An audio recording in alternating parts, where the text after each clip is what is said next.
जिंदगी खुद की है तो उम्मीद भी खुद से ही रखो, क्योंकि खुद का दर्द खुद से बेहतर कोई नहीं समझ सकता। नमस्कार प्यारे दोस्तों, story and suffer YouTube channel में आपका फिर एक दिल से स्वागत है। साथियों, आज की कहानी एक राजा की है जो अपनी गर्भवती रानी को एक जंगल में छोड़ आया। कहानी बहुत ही ज्ञानवर्धक और भावनात्मक है। साथ ही आपको कहानी से ऐसी 3 बातें जानने को मिलेंगी जिन्हें बिना सोचे समझे कभी नहीं मानना चाहिए, भले ही कोई कितना ही सगा क्यों ना हो। इसलिए आप कहानी के अंत तक हमारे साथ बने रह और चैनल पर नए हैं, बेल आइकन ऑन कर लें। मित्रों, प्राचीन समय की बात है। रघुनाथपुर नामक किसी नगर में हुकुम सिंह नाम के एक प्रतापी राजा राज करते थे। राजा हुकुम सिंह की 3 सुंदर रानियां थीं।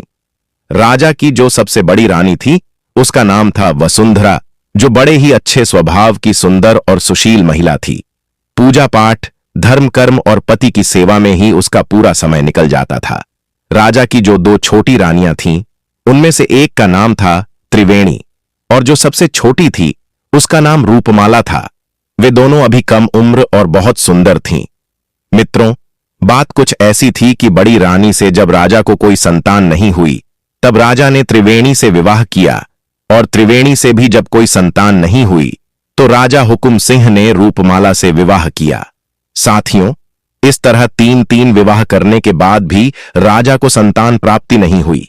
यह बात राजा को बहुत दुख पहुंचाती थी और वह मन ही मन सोचता था कि पुत्र की कामना से विवाह भी कर लिए, पूजा पाठ हवन यज्ञ सब करके देख लिए, परंतु अभी भी संतान सुख प्राप्त नहीं हुआ। दोस्तों, इस संसार का यह नियम है कि यहां आकर दुखों से कोई वंचित नहीं रहा है। सभी के जीवन में कोई ना कोई दुख लगा ही रहता है। राजा हो या भिखारी, दुख रूपी सागर में सभी को गोता लगाना पड़ता है। संतान न होने के कारण सारे ऐशो आराम होते हुए भी राजा बहुत ज्यादा हताश और निराश रहता था। उसके मन में हमेशा यह चिंता बनी रहती थी कि हमारे बाद इस राज्य की देखभाल कौन करेगा, कौन इस विशाल राज्य को संभालेगा। राजा हुकुम सिंह अपनी बड़ी रानी वसुंधरा से बहुत ज्यादा प्रेम करते थे। रानी वसुंधरा तीनों रानियों में बुद्धि और संस्कारों में श्रेष्ठ थी। उसके अच्छे स्वभाव के कारण ही राजा उसे बहुत चाहते थे। राजा किसी भी कार्य को करने से पहले अपनी बड़ी रानी वसुंधरा से सलाह जरूर लेते थे और बड़ी रानी भी अपने राजा को उसके हित की ही सलाह दिया करती थी। राजा जब गहरी चिंता में होते थे तो वह उन्हें साहस दिया करती थी, और यही सच्ची पतिव्रता स्त्री का धर्म है कि यदि पति किसी बात को लेकर गहरी चिंता में है, लाले तो उसे चिंता से मुक्त कर दे, उसे तनाव से बाहर निकाल ले, उसे हिम्मत और दिलासा दे। मित्रों, राजा साहब जब अपनी बड़ी रानी वसुंधरा को उसके के अच्छे गुणों के कारण उसे अधिक सम्मान देते थे, तो यह देखकर उनकी दोनों छोटी रानियों को बहुत जलन होती थी, जबकि राजा हुकुम सिंह उन्हें भी बराबर का सम्मान देते थे। जब राजा अपनी छोटी रानियों के पास होते थे तो बड़ी रानी को कोई आपत्ति नहीं होती थी, लेकिन जब राजा हुकुम सिंह अपनी बड़ी रानी के पास चले जाते थे तो वे दोनों छोटी रानियां ईर्ष्या से जल उठती थी। वह मन ही मन बड़ी रानी को बहुत कोसती रहती थी और ऐसी उल्टी सीधी हरकत करती रहती थी जिससे हुकुम सिंह की नजरों में रानी वसुंधरा गिर जाए। राजा की दोनों छोटी रानियां लाल हैं, ये बटन है बंद त्रिवेणी और रूपमाला। राजा के सामने तो ऐसे पेश आती थीं जैसे वह बड़ी रानी वसुंधरा से कितना ज्यादा प्रेम करती है। वसुंधरा रोज सवेरे स्नान ध्यान करके और भगवान शिव की आराधना करती थी और हर दिन नगर के कुछ जरूरतमंद लोगों की सहायता करती थी। भूखे प्यासे लाचार लोगों को भोजन कराती थी। उसके बाद स्वयं अन्न जल ग्रहण करती थी। साथियों, इधर राजा की जो छोटी रानियां थीं वह पूरे दिन सजने संवरने में ही लगी रहती थीं। न किसी घर आए अतिथि को भोजन पानी कराती थी और न किसी अन्य बात का ध्यान रखती थी। उनका तो अधिकतर ध्यान राजा साहब को रिंझाने में ही लगा रहता था। उधर बड़ी रानी वसुंधरा प्रतिदिन भगवान भोलेनाथ की पूजा पाठ और दीन दुखियों की सेवा करती रही, तो रानी वसुंधरा की सेवा से प्रसन्न होकर भगवान शिव ने उसे पुत्रवती होने का वरदान दे दिया। शिव शंभु की कृपा से जब रानी वसुंधरा को गर्भ ठहर गया और यह खबर जब राजा को मिलती है तो वह खुशी से फूला नहीं समाता है। उसने पूरे नगर के दीनहीन लोगों को बुलाकर खूब दान धर्म किया। इधर जब छोटी रानियों ने सुना कि बड़ी रानी वसुंधरा ने गर्भ धारण कर लिया है तो उनके कलेजे पर सांप लौट गया। वे सोचने लगी, वैसे भी राजा साहब उससे ज्यादा प्रेम करते हैं। यदि उसने किसी पुत्र को जन्म दे दिया तो फिर उनका प्रेम बड़ी रानी की तरफ और अधिक बढ़ जाएगा। फिर तो हम दोनों उनकी नजरों में सिर्फ एक दासी बनकर रह जाएंगे। फिर हमारी इस राजमहल में कोई इज्जत नहीं करेगा। वे दोनों आपस में विचार करने लगी। कहने लगी, बहन, अनर्थ हो गया। हमारी किस्मत तो फूटी निकली। बड़ी रानी वसुंधरा बाजी मार ले गई और हमें कंगाल कर गई। वह तो महारानी बनकर पूरे जीवन आनंद से रहेगी और हम दोनों दासी बनकर उसकी सेवा करेंगे। फिर तो हमारी हालत एक नौकरानी से भी बदतर हो जाएगी। यही सोच सचकर वह दोनों छोटी रानियां मरी जा रही थीं। उन्हें कुछ समझ नहीं आ रहा था कि अब वे क्या करें जिससे बड़ी रानी राजा से दूर हो जाए और उनकी इज्जत बनी रहे। बहुत देर तक सोच विचार करने के बाद छोटी रानी रूपमाला कहने लगी, बहन, हमें कुछ न कुछ तो करना ही चाहिए। अगर आज हम हाथ पर हाथ रखे बैठे रहे तो हमारा जीवन तो नर्क बनकर रह जाएगा। राजा साहब तो पहले से ही बड़ी रानी को बहुत चाहते हैं। वसुंधरा की तो किस्मत चमक गई और हमारा भाग्य फूट गया। मित्रों, इस प्रकार वह दोनों रानियां ईर्ष्या की जलन से मरी जा रही थीं। रूपमाला बोली, बहन, इससे पहले कि महाराज मुझसे अपना मोह भंग करें, मैं अभी से अपने मायके चली जाती हूं। यहां देख देख कर घुट घुट कर मैं नहीं जी पाऊंगी। तब त्रिवेणी कहने लगी, बहन, मायके जाना कोई समस्या का समाधान नहीं है।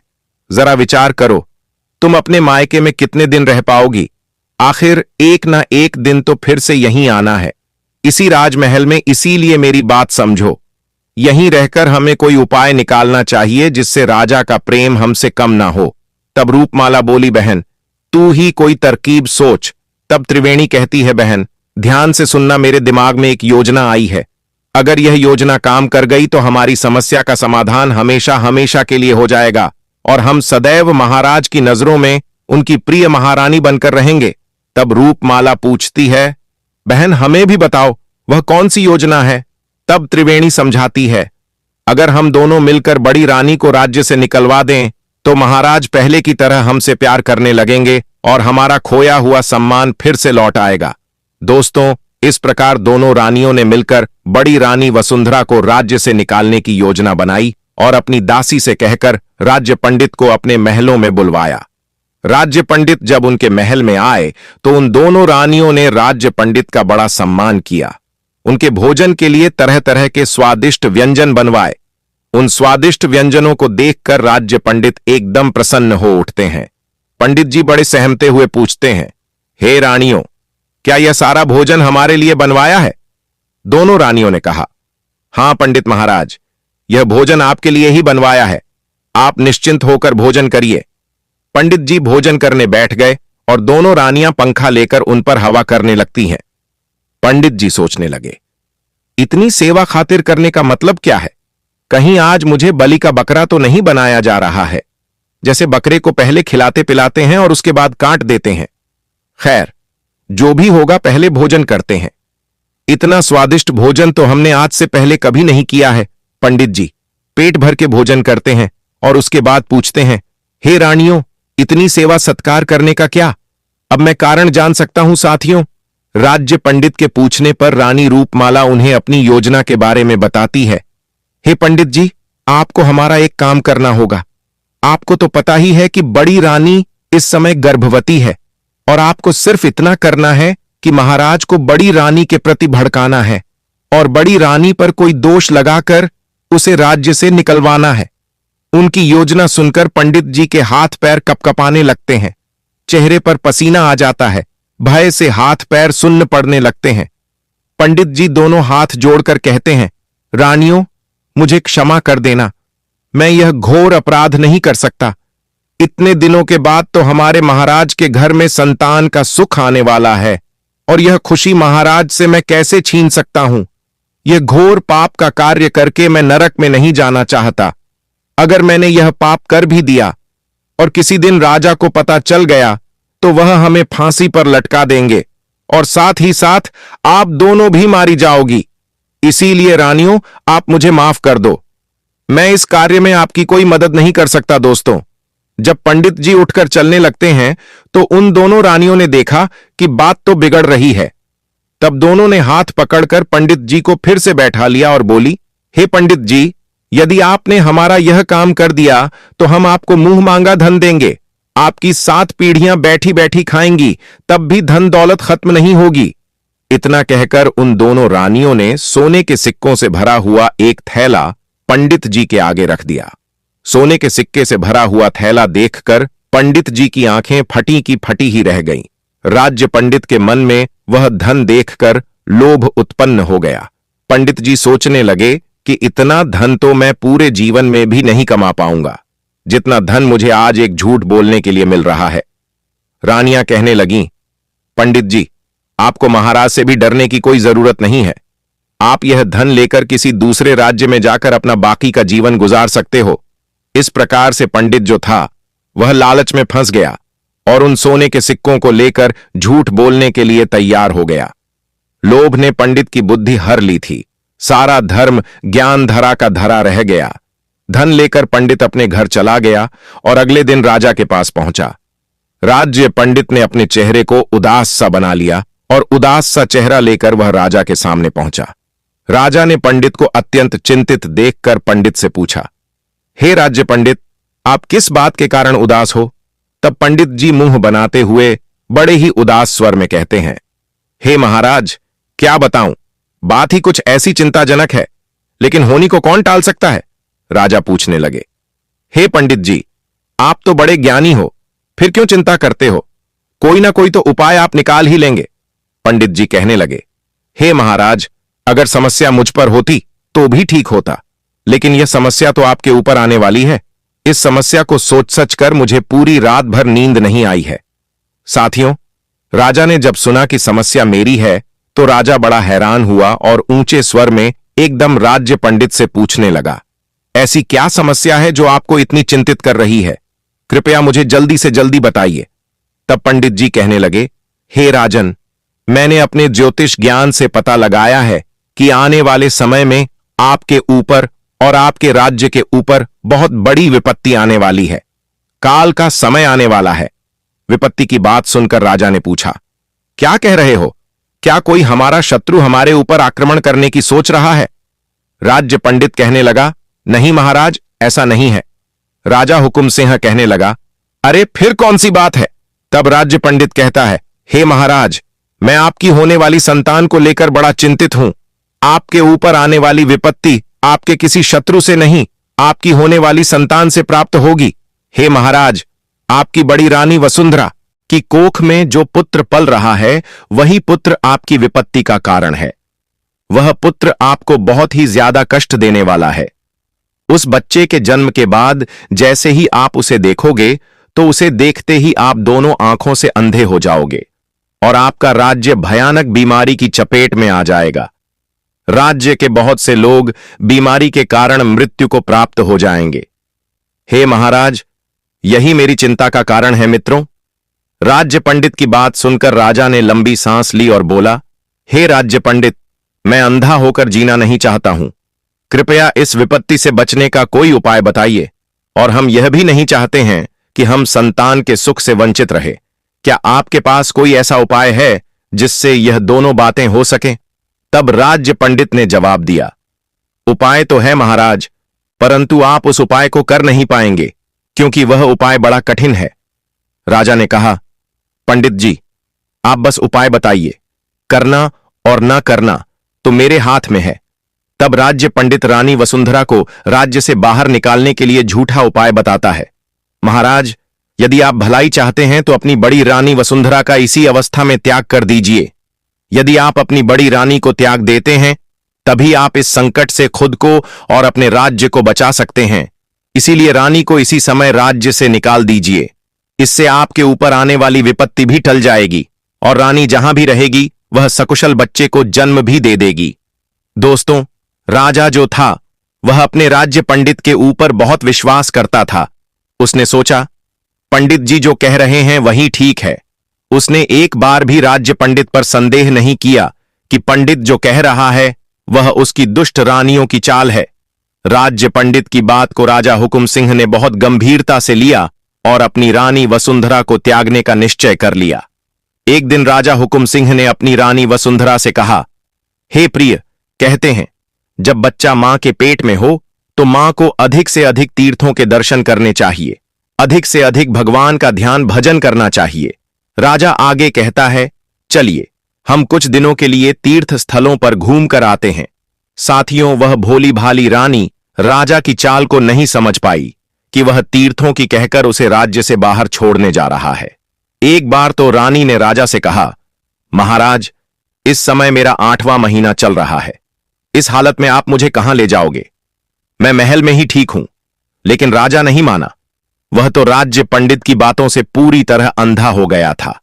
रानी ने कहा, चलो, जब मेरे पतिदेव मेरे साथ हैं तो मुझे किस बात की चिंता है। इस तरह रानी वसुंधरा राजा के साथ जाने लगी। अगले दिन राजा और रानी अपने रथ में बैठकर महल से निकलते हैं और कई राज्यों तक तो राजा रानी को रथ में बैठाकर ले गया। जब घना जंगल आया तो राजा रानी को पैदल ले जाने लगा। उस घने जंगल में राजा हुकुम सिंह जब पहुंचा तो चलते चलते रानी ने राजा से कहा, हे महाराज, इतनी देर से चलते चलते मैं थक चुकी हूं। यहीं किसी वृक्ष के नीचे बैठकर विश्राम करना चाहती हूं, क्योंकि इस अवस्था में मुझसे ज्यादा नहीं चला जाता। राजा ने कहा, ठीक है प्रिय, तुम आराम करो, हम तुम्हारे पास में ही बैठ जाते हैं। इस प्रकार रानी वसुंधरा अपने पति के पास एक वृक्ष के नीचे बैठकर आराम करने लगती है। रानी पहले से हारी थकी तो थी ही, इसीलिए उसे जल्दी ही गहरी नींद आ गई। रानी गहरी नींद में निश्चिंत होकर सो जाती है। उसे क्या पता था कि राजा के मन में आखिर क्या चल रहा है। इधर राजा हुकुम सिंह ने एक कागज पर कुछ लिखा और रानी के पास रखकर वहां से चला आया। कुछ समय बाद रानी जब नींद से जागी तो रानी ने अपने पास अपने पति को नहीं पाया। वह एकदम से डर के मारे घबरा गई। उसने अपने पास रखे एक कागज को पढ़ा तो पढ़ते ही उसके आंसू निकल आए। कागज में लिखा था, हे मेरी प्यारी रानी, मुझे क्षमा कर देना, किसी कारणवश मैं तुम्हारा त्याग कर रहा हूं। अब तुम चाहे जहां जाओ, जहां रहो, हमारा तुमसे कोई नाता नहीं है। दोस्तों, राजा हुकुम सिंह का वह खत पढ़कर रानी वसुंधरा गहरे शोक में डूब जाती है और अपने पति का नाम लेकर के उस जंगल में रोती चिल्लाती घूमती रहती है। लेकिन राजा का वहां कहीं अता पता नहीं था। वह दुखियारी उसी हालत में कई घंटे इधर उधर भटकती रहती है। उसके दुख का वर्णन करना भी मुश्किल है। रानी बार बार यही प्रश्न कर रही थी कि आखिर मुझसे भूल क्या हो गई जो राजा साहब ने मुझे त्याग दिया। लेकिन उसके प्रश्न का कोई जवाब देने वाला वहां नहीं था। उस लाचार रानी को अपनी इतनी चिंता नहीं थी, पर उसके पेट में जो बालक पल रहा था उसकी चिंता बहुत अधिक थी। अगर वह अकेली होती तो कहीं अपने प्राण त्याग देती। लेकिन जिस बालक ने अभी दुनिया भी नहीं देखी, उसकी हत्या कैसे कर सकती थी। वह 8 माह के गर्भ को साथ लेकर जंगल में इधर उधर भटकती रही। फिर उसने हिम्मत बांधी और भगवान को याद किया। भगवान की कृपा से उसे एक रास्ता दिखाई दिया। अब वह उस रास्ते पर धीरे धीरे आगे बढ़ने लगी। पूरे दिन भूखी प्यासी रानी उसी रास्ते पर चलती रही। चलते चलते वह एक साधु के आश्रम पर पहुंच जाती है। आश्रम के साधु ने देखा कि एक महिला जो गर्भवती है वह अकेली भटकती हुई उसके पास आई है। साधु जी को बड़ा आश्चर्य हुआ कि इस दुखियारी को भला इस जंगल में किसने अकेला छोड़ दिया। साधु जी ने उस दुखियारी को पानी पिलाया, उसे बैठने के लिए आसन दिया। उसके बाद उससे उसके अकेले भटकने का कारण पूछा। साधु के पूछने पर रानी वसुंधरा ने रोते रोते सारी बात बता दी। रानी की दुख भरी कहानी सुनकर साधु जी को उस पर तरस आया और कहने लगे, पुत्री, तुम चिंता मत करो, तुम सही जगह पर आ गई हो। यहां तुम्हें कोई तकलीफ नहीं होगी। जब तक मर्जी हो तब तक तुम इस आश्रम पर आराम से रहो। आज से और इस समय से अब मैं ही तुम्हारा पिता हूं और तुम मेरी पुत्री हो। मैं तुम्हारा दुख सुख में ख्याल रखूंगा। साधु महाराज की बात सुनकर वसुंधरा को कुछ तसल्ली मिली और वह गर्भावस्था में उन्हीं साधु जी की कुटिया पर रहने लगी। धीरे धीरे समय बीतता गया और रानी के प्रसव का समय निकट आ गया। रानी ने उन्हीं साधु जी के आश्रम पर अपने बच्चे को जन्म दिया। रानी के गर्भ से एक पुत्र ने जन्म लिया। साधु जी ने उस बालक का नाम श्रीधर रख दिया। मित्रों, बालक श्रीधर अपनी मां और साधु जी की देखरेख में बड़ा होने लगा। उसकी शिक्षा भी उसी आश्रम पर ही हुई थी। साधु जी ने ही उस बालक को पढ़ाया लिखाया और उसे योग्य बनाया। श्रीधर के साथ के जो बच्चे थे वह उसे बिना मां बाप का अनाथ कहकर चिढ़ाया करते थे। बालक श्रीधर अपना पिता उन्हीं साधु जी को मानता था, क्योंकि बचपन से लेकर अब तक उन्हीं साधु जी ने उसका पालन पोषण किया था। धीरे धीरे श्रीधर 16 वर्ष का हो गया। वह बालक अब किशोर बन गया था। जब वह समझदार हुआ तो उसे पता चला कि साधु जी तो उसकी मां को बेटी कहकर बुलाते हैं। तो उसने सोचा, महात्मा जी तो मेरी मां के पिता हैं, तो मेरा पिता कौन है? यही सवाल उसने अपनी मां से आकर किया। हे मां, आखिर मेरा वास्तविक पिता कौन है? मुझे सच सच बताओ, ताकि मैं अपने मित्रों को जवाब दे सकूं। जब भी पुत्र श्रीधर अपनी मां से अपने पिता के बारे में पूछता था तो वह बात को टाल दिया करती थी। वह बेटा कभी इस बात को जान नहीं पाया कि आखिर उसका पिता कौन है, वह कहां रहता है और क्या करता है, उसकी मां उसके पिता से दूर क्यों रहती है। यह सारे प्रश्न अभी तक उसके लिए अनसुलझे थे। समय का पहिया चलता रहा। वह दोनों जन महात्मा जी के आश्रम पर रहते थे। एक दिन उन साधु जी का अंतिम समय निकट आ गया। तब साधु जी ने वसुंधरा और उसके पुत्र श्रीधर को अपने पास बुलाया और कहा, पुत्री, अब मेरा समय आ गया है। जाने से पहले मैं तुम्हें 2 चीजें देना चाहता हूं। वह दोनों चीजें तुम्हारे जीवन में बहुत काम आएंगी। साथियों, इतना कहकर साधु जी ने अपनी चारपाई के नीचे से 2 चीजें निकाली। उनमें से एक तो चमत्कारी तीर था और दूसरी एक चमत्कारी झोली थी। उन्होंने दोनों चीजें रानी वसुंधरा को सौंपते हुए कहा, इसमें रखा हुआ धन कभी समाप्त नहीं होता है। एक बार में इससे जितना धन मांगोगे, यह झोली उतना ही धन आपको दे देगी। और इस तीर की विशेषता यह है कि यह तीर जिसके ऊपर छोड़ दिया जाएगा, यह अपने लक्ष्य को भेद कर ही वापस लौटेगा, चाहे इसके सामने कितना भी शक्तिशाली शत्रु क्यों ना हो। इतना कहकर साधु जी ने अपना शरीर त्याग दिया। साधु जी के जाने के बाद वे दोनों मां बेटे आश्रम पर अकेले रह गए। उन्होंने महात्मा जी का अंतिम संस्कार किया और कुछ दिन तक आश्रम पर रहे। वहां उन्हें बिल्कुल अकेला सा लगता था। कुछ दिनों बाद उन दोनों मां बेटे ने उस आश्रम को छोड़ दिया। अब उनके पास साधु जी के द्वारा दी गई वही झोली और वह तीर था। वह उस झोली से जितना धन चाहते थे उतना धन मांग लेते थे।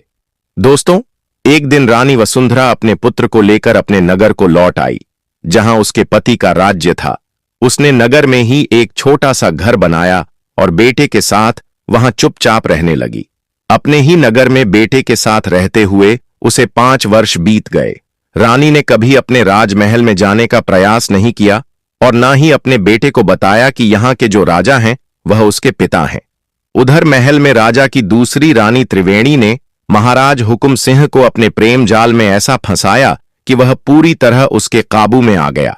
अब राजा सिर्फ उसी रानी का होकर रह गया। उसकी जो छोटी रानी रूपमाला थी, वह अपने महाराज से मिलने के लिए तरसती रहती थी। त्रिवेणी राजा को कभी मौका नहीं देती थी कि वह अपनी छोटी रानी के पास जा सके।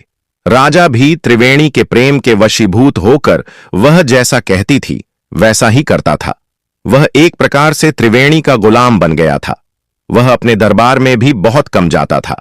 उसका राजकाज उसके मंत्री ही संभालते थे। वह पूरे दिन त्रिवेणी के कक्ष में पड़ा रहता था। राजा का यह बदला बदला व्यवहार देखकर छोटी रानी रूपमाला मन ही मन जलती रहती थी। एक प्रकार से राजा ने उसे बिल्कुल भुला दिया था। राजा द्वारा अनदेखी करने पर छोटी रानी रूपमाला बहुत दुखी हो गई।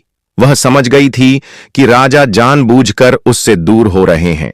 धीरे धीरे समय गुजरता गया। रूपमाला ने भी अब राजा की परवाह करना छोड़ दिया। उसने अपने ही मंत्री से प्रेम संबंध बना लिया। चोरी चुपके वह मंत्री से मिलती रहती थी और उसके प्रेम में पड़कर राजमहल की ओर राजा की गुप्त बातें उसे बताती रहती थी। मंत्री बड़ा ही धूर्त और दुष्ट किस्म का व्यक्ति था। ऊपर से रानी भी उसका पूरा सहयोग कर रही थी, तो मंत्री ने उस राज्य को ही छीनने का निश्चय कर लिया। उसने पड़ोसी देश के राजा से बातचीत करके अपने ही राज्य पर हमला करवाने की योजना बनाई। उसने पड़ोसी देश के राजा को समझाया कि आप अपनी पूरी सेना लेकर हमारे राज्य पर हमला कर दें और समय आने पर मैं अपनी सेना से आपकी सेना के सामने हथियार डलवा दूंगा। जब राजा पूरी तरह से हमारे कब्जे में हो जाएगा तो हम उसका आधा आधा राज्य बांट लेंगे। पड़ोसी देश का राजा भी मंत्री की इस बात के लिए राजी हो गया। मित्रों, एक दिन मौका पाकर पड़ोसी देश के राजा ने अपनी सेना ले जाकर राजा हुकुम सिंह के राज्य पर आक्रमण कर दिया। राजा हुकुम सिंह उस समय अपनी रानी त्रिवेणी के कक्ष में था। राजा के अंगरक्षक ने राजा हुकुम सिंह को यह खबर दी कि महाराज, पड़ोसी देश ने हम पर हमला कर दिया है। उन्होंने चारों ओर से हमारे राज्य को घेर लिया है। हमारे राज्य के नगरवासी डर के मारे अपनी जान बचाकर भाग रहे हैं।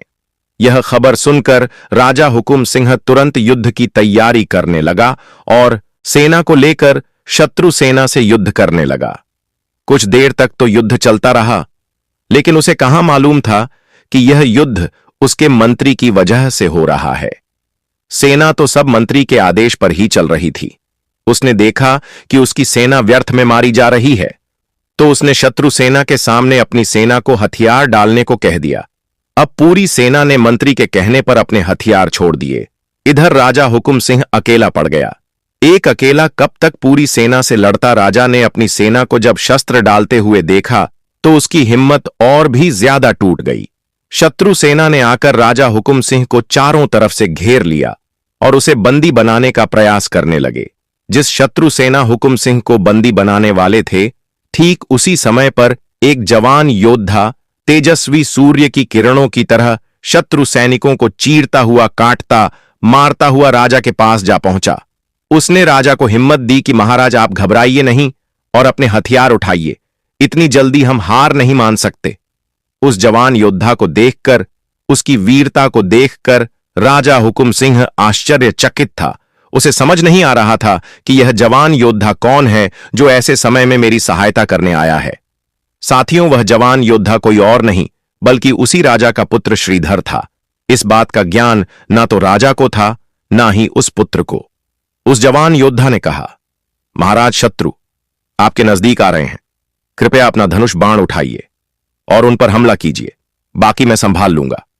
उस जवान योद्धा की बात सुनकर भी राजा हुकुम सिंह ने अपना धनुष नहीं चलाया, तो उस जवान योद्धा ने आगे बढ़कर राजा के हाथों से धनुष छीन लिया।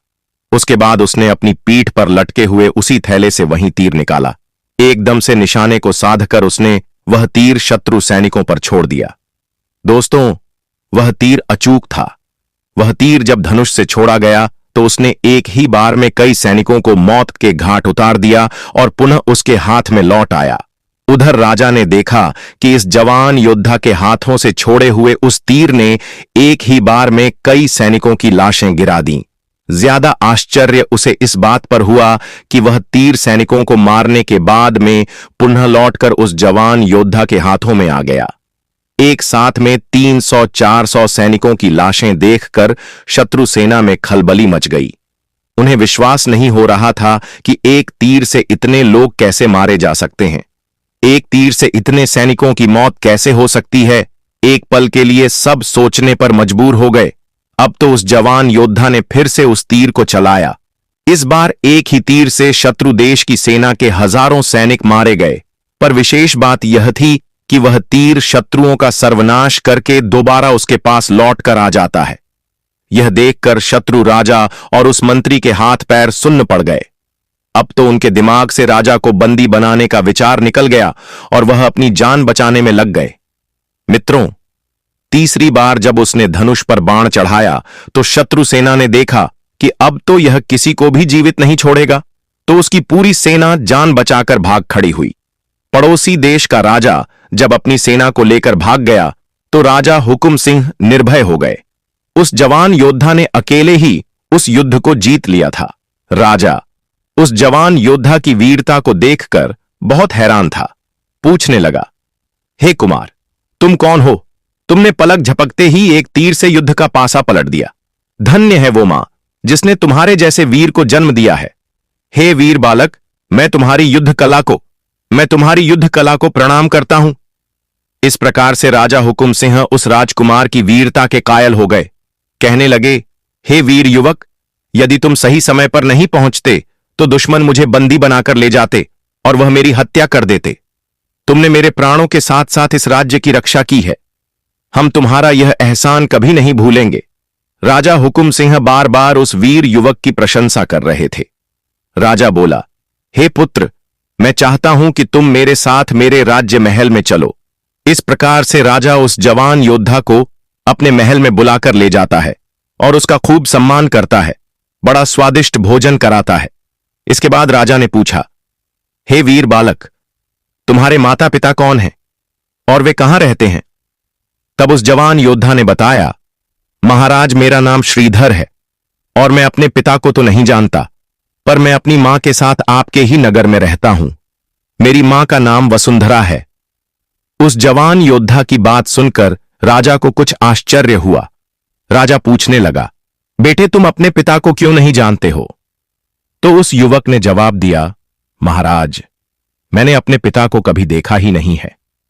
मैंने कई बार अपनी मां से पूछा कि मेरा पिता कौन है, लेकिन मां ने कभी यह बात नहीं बताई। वह मुझे हमेशा इधर उधर की बातें सुनाकर टाल दिया करती थी। साथियों, रानी वसुंधरा का नाम सुनकर राजा के हाथ पैर कांपने लगे। उसे अपनी रानी की याद आने लगी। अब तो राजा मन में सोचने लगा, कहीं यह राजकुमार मेरी बड़ी रानी वसुंधरा का बेटा तो नहीं है, जिसे मैं गर्भावस्था के दौरान राज्य पंडित के कहने पर जंगल में छोड़ आया था, और यह जवान योद्धा कहीं मेरा बेटा तो नहीं है। फिर राजा ने सोचा, नहीं, यह मेरा बेटा नहीं हो सकता। अगर मेरा बेटा होता तो मैं अब तक इसे देखकर अंधा हो गया होता, जैसा कि पंडित जी ने बताया था। लेकिन आज यह मेरे बेटे से कम नहीं है, क्योंकि इसने मेरी जान बचाई है और इस राज्य की रक्षा की है। तब राजा कहता है, हे पुत्र, क्या तुम मुझे अपनी माता के दर्शन करवा सकते हो, ताकि हम उनसे मिलकर तुम्हारे जैसे वीर युवक को जन्म देने की उन्हें बधाई दे सकें? राजा की बात सुनकर उस जवान योद्धा ने कहा, क्यों नहीं महाराज, अवश्य मैं आपको अपनी माता के दर्शन कराऊंगा। आप चलिए मेरे साथ। इस प्रकार राजा हुकुम सिंह एक साधारण नागरिक की तरह श्रीधर की मां वसुंधरा से मिलने जाता है। जब राजा वसुंधरा के घर पहुंचा तो उसने देखा कि वह लड़का जिस स्त्री की बात कर रहा था वह तो उनकी ही बड़ी रानी वसुंधरा है। वसुंधरा को देखकर राजा के मुंह से यकायक निकल पड़ा, अरे वसुंधरा, तुम इस जवान योद्धा की मां हो। दोस्तों, इधर वसुंधरा जब अपने राजा को देखती है तो उसकी आंखों से आंसुओं की धार बहने लगती है। वसुंधरा ने आगे बढ़कर के अपने पति के पैर छुए और बोली, महाराज, आपने ठीक पहचाना, मैं ही आपकी रानी वसुंधरा हूं, जिसे आप मरने के लिए एक जंगल में छोड़ आए थे। राजा ने पूछा, हे रानी, यह जवान योद्धा कौन है? तो रानी ने बताया, महाराज, यह अभागा आपका पुत्र है, जिसे आज तक यही नहीं पता था कि उसका पिता कौन है। जब श्रीधर ने अपने माता पिता की बातों को सुना तो फिर उसे समझते देर नहीं लगी कि यही राजा हुकुम सिंह मेरे पिता हैं। आगे बढ़कर के उसने भी अपने पिता का आशीर्वाद लिया। राजा ने उसे अपने सीने से लगा लिया और बार बार अपनी रानी और पुत्र से क्षमा मांगने लगा। राजा ने निवेदन किया, हे प्रिय, अब तुम मेरे साथ राजमहल में चलो, वही तुम्हारा घर है। रानी ने कहा, महाराज, मैं आपके साथ तभी चलूंगी जब आप मुझे यह बता दोगे कि मुझे आपने उस घने जंगल में क्यों छोड़ दिया था और किसके कहने पर आपने मेरा त्याग किया। तब राजा ने अपनी रानी वसुंधरा को सारी कहानी कह सुनाई और कहा, हे रानी, मुझसे राज्य पंडित ने यह कहा था कि हमारे पुत्र का जन्म होने पर उसे देखते ही मैं अंधा हो जाऊंगा और राज्य पर भयंकर विपत्ति आन पड़ेगी। इसी डर से मैंने तुम्हारा त्याग कर दिया था। तब रानी बोली, महाराज, अगर राज्य पंडित की बात सत्य होती तो आप अब तक अंधे हो चुके होते, क्योंकि आपने युद्ध क्षेत्र में ही मेरे पुत्र को देख लिया है। लेकिन आप एकदम सही सलामत हैं। मुझे लगता है कि राज्य पंडित ने आपको धोखा दिया था। मित्रों, राजा ने राज्य पंडित को अपने पास बुलाया। जब उससे पूछा तो पहले तो वह इधर उधर की बातें करने लगा। जब राजा ने धमकी देते हुए पूछा तो उस पंडित ने सारी कहानी सच सच बता दी और कहा, हे महाराज, आपकी दोनों रानियों ने मुझे लालच देकर मुझसे यह पाप करवाया था, मुझे आप क्षमा कर दीजिए। राजा क्रोध से भर गया। उसने तुरंत ही दोनों रानियों और उस राज्य पंडित को जेल में डालने का हुक्म दे दिया। दोनों रानियां राजा के सामने खूब गिड़गिड़ाईं और अपनी रिहाई की भीख मांगने लगी, लेकिन राजा ने उनकी एक न सुनी और उन्हें बंदी गृह में डलवा दिया। जब सारी सच्चाई रानी वसुंधरा के सामने आई तो रानी कहने लगी, हे महाराज, चाहे कोई कितना ही सगा संबंधी हो, उसकी यह 3 बातें बिना सोचे समझे सही नहीं मानना चाहिए। पहली, जब कोई आपको भड़काकर किसी की हत्या करवाना चाहता हो तो उस समय बिना सोचे समझे उसकी बात सच नहीं मानना चाहिए। दूसरी, जब कोई आपके परिवार में फूट डालना चाहता हो, आपस में रिश्ते खराब करवाना चाहता हो, तो उस समय भी उनकी बातें बिना जांचे सही नहीं मानना चाहिए। तीसरी, जब कोई आपकी पत्नी, बहन, भाई या मां बाप पर लांछन लगाता हो, तब भी बिना सोचे समझे निर्णय नहीं लेना चाहिए, क्योंकि कभी कभी मनुष्य दूसरे की कही बातें सुनकर जल्दबाजी में, क्रोध के आवेश में फैसला ले लेता है, लेकिन जब उसे पता चलता है कि सच्चाई तो इसके बिल्कुल विपरीत थी, तो बाद में उसे पछताना पड़ता है। साथियों, अपनी रानी की बातें सुनकर राजा ग्लानि से भर गया। उसकी आंखों में आंसू आ गए। वह अपने पुत्र और रानी वसुंधरा को गले लगाकर अपनी गलती का पछतावा करने लगा और बार बार अपनी गलती की क्षमा मांगने लगा। रानी वसुंधरा ने राजा हुकुम सिंह को क्षमा कर दिया।